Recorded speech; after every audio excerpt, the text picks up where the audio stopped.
Hi guys, I'm with Bethany Hamilton, who is such an inspiration to me. You know, your story of Soul Surfer is really inspiring, but you as a Christian role model is more of what I think is like extremely inspiring.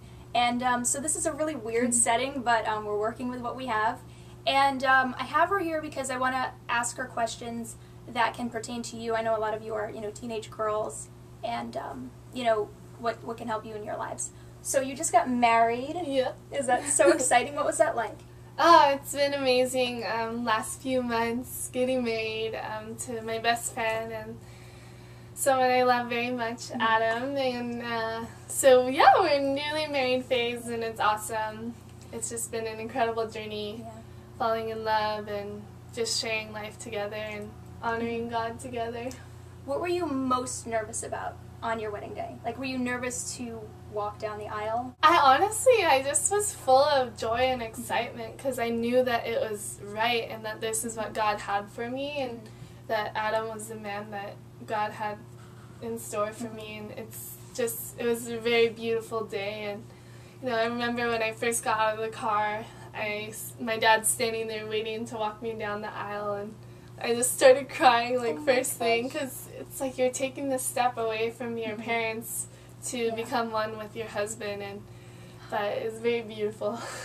Thumbs up the video for that, because I'm going to cry. I read, and I don't know if this is true, but I read that you did not sort of have a lot of boyfriends before you got married. So can you talk about that, and talk about your time being single, and if you struggled with that, and if you ever felt like no one's ever going to be there for me and stuff like that? Yeah, growing up, I was really thankful. I had a really awesome group of girlfriends, and we just spent a lot of time adventuring and surfing or doing any kind of activities together. We'd have fun. By the way, I trip going up the stairs, and she can surf, so there's that. And we would just have awesome, fun food nights and go and make healthy dinners together, or yummy desserts, whatever we could come up with. But beyond all the fun, we also had a girls' Bible study, and it was kind of a purity-based Bible study, and studying what God talks about in relationships, and how I just learned a lot to trust that God's in control. And even at a young age, I started praying for my husband, and sometimes I would be like, whoa, this is kind of weird, I'm not nowhere close to even wanting to get married, but I would just pray and ask God to just keep my eyes focused on him, and that someday I would meet this right guy. And I just patiently waited, and sometimes I would get anxious, and I didn't really date much, and sometimes I would feel or a few of my friends got married, and I was like, I hear that from my friends. They're like, I am the last one to get married. No, there's a few left after me, and I know they're feeling a little anxious here and there, but they're doing good. Once you start having kids, it's going to get really bad. Oh no, no rush for kids. Oh, so that's another question, is do you want to have kids? Yeah, my husband and I would love to have kids. We're not sure when, probably in at least a few years before we have kids. When you do have kids, what are some things that you want to make sure that you instill in them, and maybe some things that you were raised with from your parents, and some things that you see in him or in Adam that you think you like, that you want to put with them? One thing I've learned about parenting from my parents is the self-sacrifice that they had in my life. They invested so much time in me and my brothers, and they would take the time after school to get us in the ocean, or take us to soccer, or just hang out with us, take us on adventures in the summer, camping trips. And they started taking me to surf contests, and even traveling internationally when I became a professional surfer. And they just really spent a lot of time with me, and that's what I want to do with my kids, is just spend a lot of time with them, and show them in the way of the Lord, and how God calls us to live, and definitely encourage them to know God and have that relationship with Him, because that's something that's carried me in all that I've been through, and the obstacles that I've faced. Just trusting in God has been my stronghold, and my rock to keep me from, falling apart. Definitely, same here. I don't know what I would do if I didn't have that. I guess another question, and I don't know, it might be a little controversial, but do you ever feel pressure from Christians, and maybe the Christians that are watching you in the public eye as a known Christian, to act a certain way or dress a certain way or just keep this perfect image, and do you get any like backlash from Christians ever, and how do you handle that? You know, it's really, I feel really blessed that a lot of people have just been encouraging in my life, but I think sometimes when we do have the people that are maybe judging us or looking at us, and rather than encouraging, kind of putting us down, to just look into God's Word and what God has in store for us. Like, God does want us to dress modestly and honor Him in the way that we present ourselves. And so I think when we are taking any kind of steps or choices to look at what God says in His Word and see if what our actions or choices are honoring Him or not. Yeah. So basically just bringing it to God, and sometimes maybe if there's a role model or someone that you really admire or look up to, like, ask them for their advice or opinion, and, right. and just to encourage you. For, you know, the teenage viewers who have to worry about grades and all of that, what do you do when you feel so stressed out and you can't handle it, you feel like you're going to have a breakdown? I don't know if that ever happens, but if it does, what do you do to totally, like, de-stress? I mean, my ultimate de-stressor is to go surfing. Surfing is my passion, but maybe your passion isn't surfing, but you have something, like some kind of activity. I think it's good to just get outside and to have an outlet to get active. And also if it's something really serious or even not so serious, I'll just ask God for help and just say, hey, I'm struggling with this, like, can you please help me? And just guide me in the way I should approach whatever I'm stressing out about. Right. Will you ever write another book?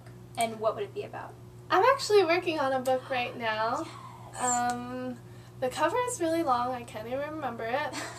But it's for teen girls, and it's all about, like, health and fitness and, like, your faith in God.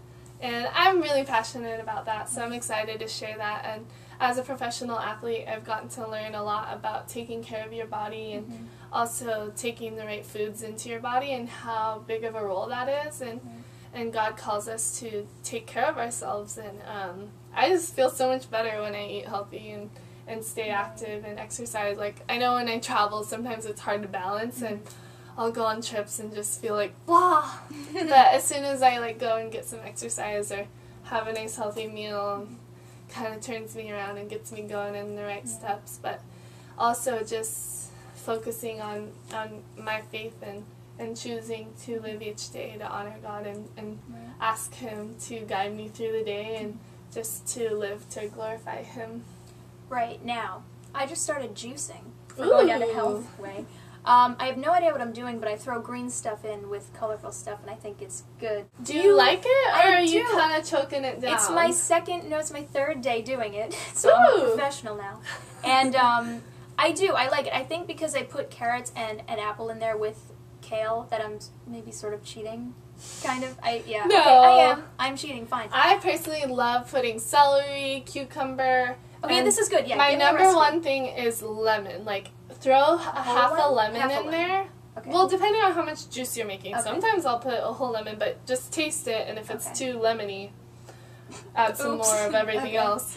But lemon is like a lifesaver for juice. So, wait, what was it? And it's really alkalizing for your body. Right. Which is really, like, our body fights from being acidic because a lot of foods we eat are acidic, and your body wants to be more alkaline. It's kind of, we're getting technical right now. I know all of this. Basically, all vegetables are alkalining, so vegetable juice is awesome for your system. So what is your perfect juice recipe? So if I'm going to make some juice, I would get celery, cucumber, ginger, lemon, spinach, kale, and maybe a little carrot or apple or pineapple. Really? Pineapple? Pineapple's awesome. And it's not bad to add a little bit of the fruit, right? Yeah, I think it's okay. Okay, good, because I can't eat just... Yeah, I think, too, sometimes when you start juicing, to just keep it a little mellower and build your way. Your taste buds start to crave it. Like, my husband, he started juicing when we got married, or even before we got married, we'd make juice. And he, like, will wake up some days and be like, let's make juice. It's a date night, juice night. So for people who don't have a juicer and are maybe like looking for after school snacks or breakfast, you know, quick breakfast ideas but want to be healthy instead of just like a Pop-Tart, what do you think would be a good idea that they can easily, like with things around the house maybe? Well, even if you don't have a juicer, you can, if you have a blender, you can throw like some cucumber, apple, lemon, mint in like coconut water or normal water into a blender and make a little like smoothie type thing. Or just like a normal fruit smoothie. I love smoothies. I love smoothies too.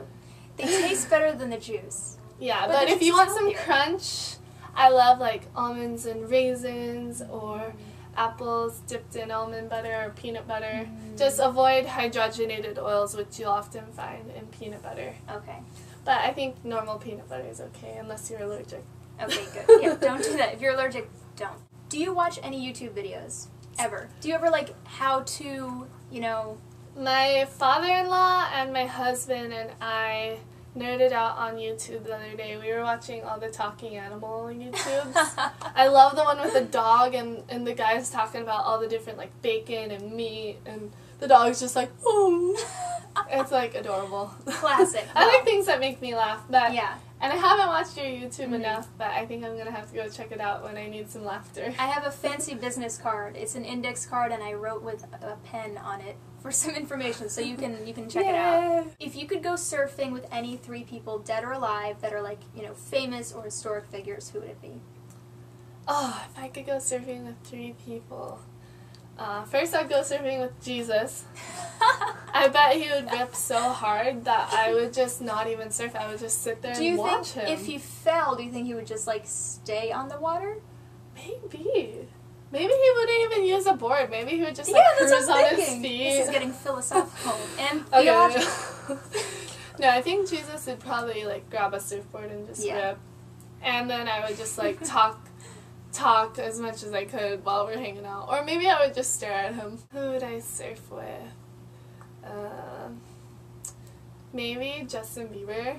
Oh my gosh. Only if my husband came with, though. So wait, that's the 3. It's your husband, Justin Bieber, and Jesus.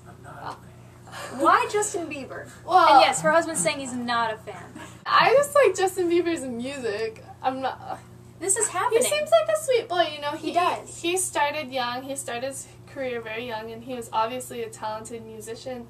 And he was thrown into the limelight at a very young age. And sometimes when you don't have a solid father there to like lead you, and I know he's had some struggles, but I would love to just justify it.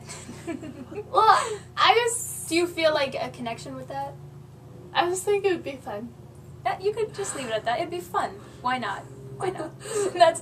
I never expected you would. The husband's nodding his head. No. He's pretending to shake up and down, but in his head he's like, no. If I didn't choose Justin Bieber, maybe I'd go surf with Duke Kahanamoku. He was one of the first Hawaiian surfers. Oh. Like, really incredible, like, story. Mm-hmm. He was just, you know, was one of the starters of surfing, just overall waterman, and he died sacrificing his life for other people, like, in a rescue mission, so, yeah, that'd be cool. I'll probably think of all the people that I would really want to surf with later, but right now, on the top of my head. Fun. Now, is Dennis Quaid as awesome in real life as I expect him to be? I actually love Dennis Quaid. He was so easygoing and fun to talk to, and, you know, Dennis is a really big golfer, but after Soul Surfer, he took up surfing. Every free moment he had throughout filming Soul Surfer, he would go surfing instead of playing golf. And where we were filming, there's like good golf courses. And my dad and him kind of hit it off, and they went golfing and surfing and whatnot. But he's really nice. I love it. He's like my fake dad. Like, I want him to be my second dad. He's awesome. And now for the last question, I know you've partnered with Tampax, right? So do you want to talk a little bit about that and what you want people to get out of that? You know, when I first got an offer from Tampax to partner with them, I was like, that's interesting, girls and periods. But as I thought about it, you know, all of us girls go through this awkward phase of when we first get our period, and it's like the worst day ever for some of us. And I remember when I first got my period, I was with my dad, and we were traveling, and it was awful. I woke up he called my sister-in-law and he was like, what do I do? So we go to the store, get some pads. I didn't try tampons yet because I was scared, even though they're so much better. And so for me, it was like a good fit to just encourage girls to conquer their fears and like to grow into beautiful women and to make just good decisions, and tampons aren't so bad after all. You heard it here first. All the men in the room want to die. So thank you so much for speaking with us. I know you're so busy, but I really think that you're awesome and such a good role model for everybody. So I'll put all her social media links below, Twitter, Instagram, all of that, Awesome. so you can follow her. So thank you Aloha. so much.